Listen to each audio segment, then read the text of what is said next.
Allez, bonjour à tous, j'espère que vous allez bien. Aujourd'hui, on va faire une analyse complète sur Atom, que ça soit sur du court, moyen ou long terme. Je vous donnerai mon avis d'un point de vue technique. On reparlera du fonda, même si je sais qu'il y en a beaucoup qui le connaissent, puisque ça reste là, pour moi, la crypto qui est la plus intéressante. Mais voilà, on fera une analyse technique bien détaillée. Avant de continuer la vidéo, n'hésite pas à rejoindre le Discord. Tu y retrouveras une communauté motivée et passionnée, tout comme toi, du trading, du monde de l'investissement et des crypto-monnaies. Rien de mieux que de s'entraider et échanger pour progresser. Je te partage également de manière gratuite chaque jour des conseils à appliquer immédiatement pour améliorer tes résultats. Donc n'hésite pas à nous rejoindre, le lien est en description. Alors Atom qui nous fait un plus 20% aujourd'hui, il a été même chercher un plus 25% dans la journée, donc il nous fait une excellente journée, ça fait plaisir, comme je l'ai dit, c'est ma plus grosse position en dehors de BTC Ether, c'est l'altcoin pour moi où j'ai le plus de conviction. Alors je vais pas rentrer en détail dans le fonds d'Atom, mais l'écosystème Cosmos, c'est un écosystème qui tourne autour de l'interopérabilité, et pour moi c'est la suite logique de comment évolue la blockchain, comment évolue l'écosystème crypto, ok, avec la naissance de Bitcoin, la naissance d'Ethereum, et ensuite tout ce qui tourne autour de l'interopérabilité. Pour moi c'est indispensable pour avoir une adoption de l'écosystème crypto, pour avoir une avancée. Pour moi c'est un secteur on n'entend pas trop parler, mais pour moi c'est indispensable. Alors peut-être que je me tromperai dans l'avenir, mais pour moi, en tout cas, j'ai de fortes convictions sur ce projet-là. J'ai une moyenne d'achat d'ailleurs sur Atom aux alentours des $9. Maintenant avec le staking, j'ai largement un prix beaucoup plus faible, peut-être les 8,5 voire les $8, plus des airdrops. D'ailleurs il y a un airdrop en cours. N'hésitez pas à aller le claim sur Namada. Donc voilà, allez voir si vous êtes éligible et n'hésitez pas à aller le claim, vous avez 15 jours. Moi je les claim, j'ai des récompenses, donc voilà, avec le staking, avec les airdrops, tout ça, bon, ceux qui font du staking depuis un moment sont largement en positif, ou alors ceux qui sont rentrés en période d'accumulation pendant toute cette phase. Bien sûr, ceux qui sont rentrés au top, malheureusement ils sont négatifs, mais voilà, même quelqu'un qui est rentré ici à $15 avec les airdrops, avec le staking, etc., il est en positif à l'heure actuelle. Le staking qui a été réduit, parce qu'il y a un vote qui est passé, le vote tout simplement réduit l'émission de tokens, réduit l'inflation des tokens plutôt, et ça réduit automatiquement le rendement en staking qui est actuellement à 13-14%, alors qu'avant il était aux alentours des 21%. Maintenant voilà, comme je dis, j'ai de fortes convictions sur Atom. D'un point de vue market cap, Atom c'était du 25-30. Maintenant qu'il a fait une bonne performance, ouais, il a remonté, il est actuellement 20e. Honnêtement, comme je dis, j'ai de fortes convictions, et en fait un Atom qui rentre dans le top 10, top 5, ça me surprendrait même pas. Même déjà là, si je regarde Atom 20e, il a la place d'être au-dessus de Bitcoin Cash largement, au-dessus de Litecoin largement. Les stables on les compte pas, au-dessus du SHIB largement, au-dessus de Toncoin largement. Chainlink ça reste un gros concurrent, Matic aussi, Polkadot aussi, je le vois au-dessus de TRX, même si c'est un bon projet, on n'entend pas trop parler de lui. Bon, Dodge c'est assez particulier. Moi un Atom je le vois beaucoup plus au-dessus d'un Avalanche, au-dessus d'un Cardano.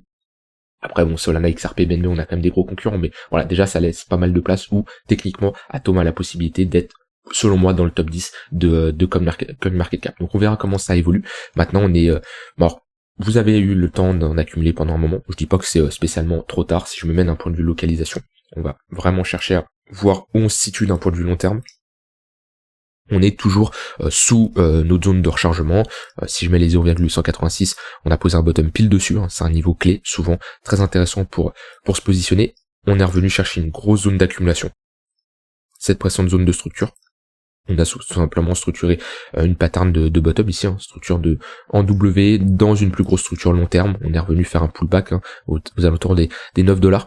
Voilà. Maintenant on est dans un range. Donc quelqu'un qui fait pas spécialement de l'investissement long terme, mais du trading de range sur du long terme, on n'est pas dans la zone idéale. En général, on cherche des longues dans la value area low ici, sous cette zone cette zone-là représente 70% des volumes échangés, et techniquement on essaye de se positionner sur l'extrémité basse et short ou prendre des profits sur l'extrémité haute. Ici on n'est pas dans une très bonne zone de localisation pour quelqu'un qui va chercher à faire du trading de range.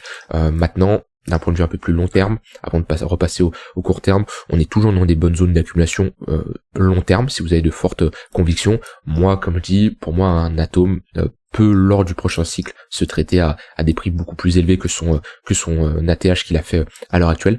Déjà, on va juste déterminer les zones intéressantes à surveiller au cas où on a un retracement. un point de vue long terme. Les 0,382 c'est un niveau clé. Pourquoi? Parce que déjà c'est un ratio de Fibonacci qui fera office de résistance, plus la ligne de coup de notre M-top. M-top qu'on a mis en monthly et en weekly. Donc voilà, on a une structure de retournement ici, puisqu'on était dans une phase de creux sommet de plus en plus haut. Et voilà, c'est ici notre zone de résistance. Donc les $20 chiffreront psychologique en plus, ça sera pas une zone facile à passer. On a notre zone de rechargement de short ici, entre les 0,786 et les 0,118. Ensuite, on peut mettre tout simplement des extensions de Fibo. 1,118, 100% d'extension, donc $70, $85, et on peut étendre parce que j'ai des targets beaucoup plus élevés sur Atom. Chiffre rond psychologique des $100, j'aurai une bonne prise de profit là-dessus, ce qui ferait déjà une bonne performance. Je ne vendrai jamais 100% de mes atomes. Voilà, j'ai des projets comme ça, que ça soit BTC, que ça soit Ether et que ça soit Atom. C'est les 3 seuls projets où je ne pourrai jamais me défaire à 100% de mon bag, parce que j'ai de fortes convictions d'un point de vue fonda. Alors ça veut pas dire que je vais ne jamais vendre tout mon bag, bien entendu. Hein. Si j'ai un atome qui vient se trader à $100, bien sûr j'aurai une grosse prise de profit, mais je garderai toujours un petit moon bag, d'accord, un petit bag de côté, comparé à d'autres altcoins comme par exemple du Chainlink, du Solana, que je pourrais me défaire à 100% en fonction de comment le marché évolue. Donc 218, $110, très bonne zone de prise de profit. Ensuite on a les 318, $150. Après on peut mettre des extensions comme ça à l'infini, mais déjà les zones, comme je l'ai dit, $20, cette zone de rechargement de short, les $70 et chiffron psychologique des $100, c'est des gros paliers. Quand vous êtes comme ça, cherchez à prendre des profits sur la montée. Attention également au staking. Quand vous faites du staking pour débloquer vos jetons, vous avez une attente de 21 jours. Donc anticipez ça à l'avance, d'accord.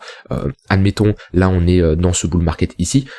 Quand on commence à avoir des grosses impulsions comme ça à la hausse, ici et ici, commencez à déstaker une partie de vos tokens. Parce que si vous déstakez vos tokens ici, que le marché s'effondre, c'est trop tard pour potentiellement prendre des profits. Vous prenez des profits sur un bottom, donc anticipez ça à l'avance, ne vous laissez pas surprendre en vous disant j'ai oublié d'unstake, je peux pas prendre des profits tout de suite, et vous faites baiser parce que vous devez attendre 3 semaines. Donc faites attention à ça. Donc ça c'est vraiment important. Maintenant voilà, prenez des profits sur la montée, sur des chiffrons psychologiques, sur des retracements, sur des extensions, mais payez-vous, d'accord. Prenez des profits, ne faites pas cette erreur à vous dire voilà, si on a un nouvel ATH sur Atom, si on a des targets, on commence à aller chercher des niveaux assez élevés, tout le monde en parlera sur internet, tout le monde dira oui on va aller chercher les $500, les $1000, etc. Attention à ne pas vous laisser influencer. Vous avez vos zones de prise de profit, vous avez votre plan, vous le respectez tout simplement.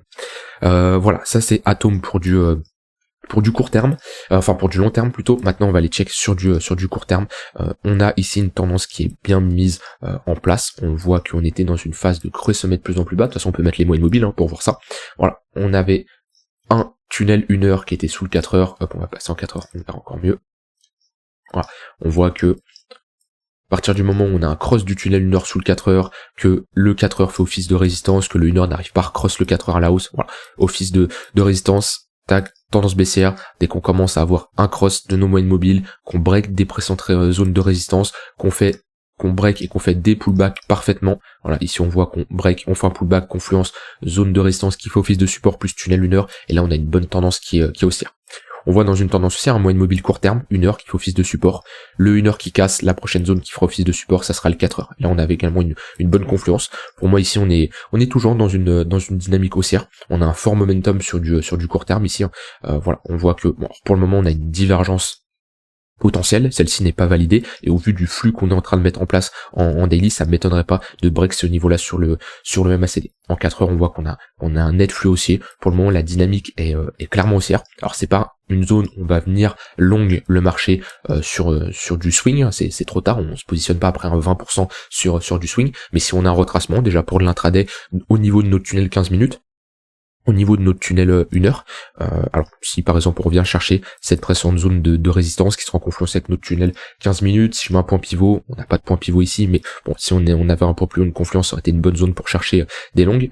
Sur du vraiment court terme, là, on est dans un range pour le moment, donc pas de signe de retournement. Et même si on break ce niveau-là, hein, c'est juste un retournement sur du 5 minutes, donc on pourra avoir bien sûr une correction, mais c'est pas ça qui va nous ramener spécialement plus bas, parce que comme je le dis, la dynamique 4 heures daily est haussière, et les unités de temps, plus l'unité de temps est élevée, plus celle-ci prime, d'accord, dans votre analyse. C'est vraiment important de prendre ça en compte. Donc voilà, ce qu'il faut, c'est avoir une clôture daily qui clôture, voilà, on n'aimerait pas ravaler au moins 50% de cette bougie. Si hop, on ravale 50% de cette bougie, ça serait pas terrible. Voilà. Donc on veut une clôture au-dessus des 11,2 $. Voilà, ça serait bien. Si on commence à clôturer en dessous, ça serait moins bon. Et le pire scénario, ça serait de clôturer en dessous des 10,7 et pas break ce niveau-là. Là, on a un bon ravalement, on a le break d'un niveau clé. Et pour moi, on peut aller chercher des targets beaucoup plus élevés sur du moyen terme là, dans ce range-là. Hop, j'ai enlevé tout ça.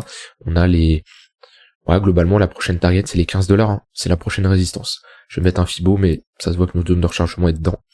Ouais, 0,786, 15 $ avec une bonne zone de résistance. Pour moi, le marché a le potentiel d'aller chercher cette zone-là dans les prochains jours. Alors, c'est pas pour ça que je vais rentrer en position maintenant sur du court terme, parce que la zone de localisation n'est pas spécialement pertinente, mais voilà, c'est des targets qui sont tout à fait réalistes. Voilà, d'un point de vue technique pour Atom, on va regarder la charte contre le BTC. Ah, c'est vraiment une charte que j'aime bien contre le BTC, c'est le genre de charte parfaite, et c'est pour ça que j'ai eu de fortes convictions, hein, d'un point de vue fonda, mais également d'un point de vue technique, dans mon choix, tout simplement. Et voilà, c'est une charte magnifique, tout simplement. On est dans un range, on est sur une zone de support, et si vous comparez des altcoins, toutes les altcoins n'ont pas cette charte là. Je vous le dis, la plupart des altcoins, ils sont en tendance baissière contre le BTC. Par exemple, je prends des EGLD BTC. Voilà, EGLD, ça a dû bien se reprendre. Encore ça va. EGLD, on est devenu sur une zone de support. Je prends par exemple du LTC, BTC. Voilà, ça c'est moche. Ça c'est vraiment dégueulasse et on ne peut pas se positionner sur une charte comme ça. XRP, BTC, ça doit pas être incroyable non plus. Ouais, on est dans une phase de range encore. Bon, ça va, il y a pire. Mais il y a beaucoup d'alts qui vont vraiment pris cher contre le BTC. Et voilà, même si Avax on a un rebond net, j'aime pas ce genre de charte.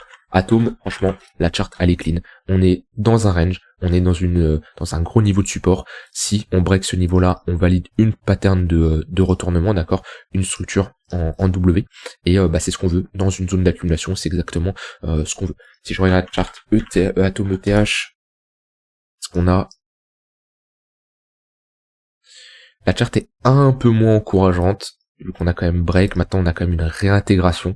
Donc ça va, ça pourrait être pire, je préfère la charte contre le BTC, mais voilà, c'est pareil contre le ETH, donc ça nous permet de voir qui surperforme qui. On était dans un gros range, donc ouais, on voit que c'est bien délimité, ça permet de tout simplement faire de l'arbitrage et switch tout simplement une partie de ces atomes en Ether quand on est sur des zones clés et inversement. Et là on voit que globalement Atom se retourne quand même à une réintégration de ce niveau-là. On l'a break, on l'a réintégré, on a fait ici une déviation.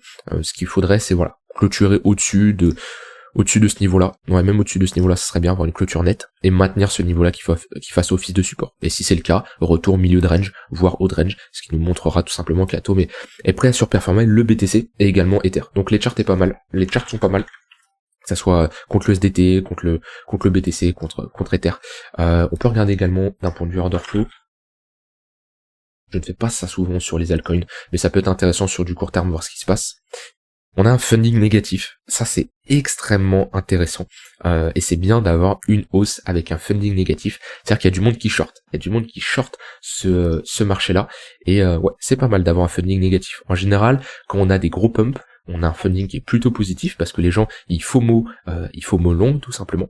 Voilà, comme on avait ici, des gros funding positifs. Et là, avoir un pump comme ça aussi soudain avec un funding négatif, bah ça nous montre que les gens n'acceptent pas cette hausse et les gens luttent contre ce mouvement, alors que la pire chose c'est de lutter contre un mouvement qui est aussi haussier. Quand vous avez un momentum qui est aussi fort avec des plus 20% dans une journée, shorter un marché comme ça, c'est pas la bonne chose. Et bah ça c'est intéressant pour le marché d'avoir un funding négatif. Je sais pas si j'ai un exemple. Est-ce que j'ai déjà une hausse avec un petit funding négatif? Là on en a un, on voit que le marché peut continuer à monter, et quand on commence à avoir un funding beaucoup plus positif, on voit que le marché se calme. Alors le funding, ça vous permet de savoir qui paye des frais à qui, tout simplement. Le funding, c'est créé tout simplement pour que le contrat perpétuel, donc les contrats futurs, le prix reste proche du contrat spot, parce qu'il peut avoir une décorrélation entre le contrat spot, enfin le prix du spot et le prix du contrat perpétuel, en fonction de l'évolution du marché. En fait, le fait d'avoir Un funding, ça permet soit aux longs de payer des frais aux shorts, ou soit les shorts de payer des frais aux longs.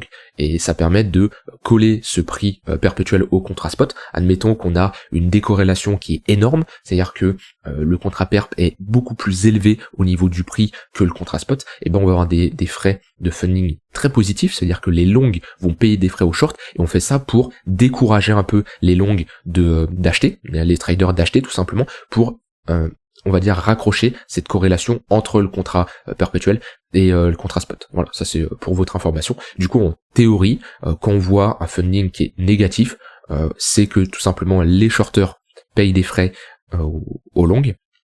Et alors ça c'est pas la théorie, hein. Quand on a un funding négatif, les shorters payent des frais aux longs, et quand on a un funding positif, les longs payent des frais aux shorts. Et la théorie c'est, techniquement, on est censé avoir quand on a un funding négatif, plus de gens qui cherchent à short, et quand on a un funding négatif, techniquement plus de gens qui cherchent à long. Voilà, alors on peut pas prendre des décisions juste avec ça, mais ça nous donne une bonne indication de savoir que globalement on est dans une zone où le marché le marché est dans une phase où il y a beaucoup de shorters. Chose qu'on avait par exemple, si je prends un exemple clair sur BTC. Petit cours sur le funding, ça fait pas de mal. Alors, en général, des fundings extrêmement négatifs sont des zones de bottom. Des zones de bottom ou des continuations. Voilà. On voit que ici, énormément de gens qui shortaient le marché, phase de bottom. On a eu le crash également FTX. Gros funding négatif, et même ici, là on le voit pas, mais on le voyait beaucoup plus sur du court terme. Pendant toute cette hausse, on n'avait pas un funding qui était extrêmement positif, et les gens cherchaient tout simplement à shorter le marché, à lutter contre le marché, alors que c'est la pire chose, hein. Quand on a un marché qui est tout simplement à la hausse, on ne lutte jamais contre le marché. Donc voilà, analyse complète sur Atom. Comme je dis, moi j'ai de fortes convictions. Maintenant faut patienter. Voilà, faut patienter. De toute façon, vous êtes payé à patienter avec le staking, avec les airdrops. Par contre, mettez bien sûr vos jetons en staking, enfin c'est ce que je vous conseille, hein. Sinon vous prenez, on vous dump des tokens un peu sur vous, hein, vu que vous prenez l'inflation, voilà, tout simplement. Donc c'est dommage de passer à côté de, avant c'était 21%, c'était quand même pas mal, maintenant c'est 14%, ça reste tout de même intéressant. Ne faites pas de staking sur des échanges centralisés, sinon vous ne bénéficiez pas des airdrops, et surtout vous n'avez pas un rendement aussi élevé. Voilà, je serais intéressé de savoir votre avis, vous, sur le projet. Est-ce que c'est un projet qui vous intéresse? Est-ce que, voilà, quel est votre avis? Je sais qu'il y a des écoles qui ne l'aiment pas trop, voilà, c'est un peu subjectif.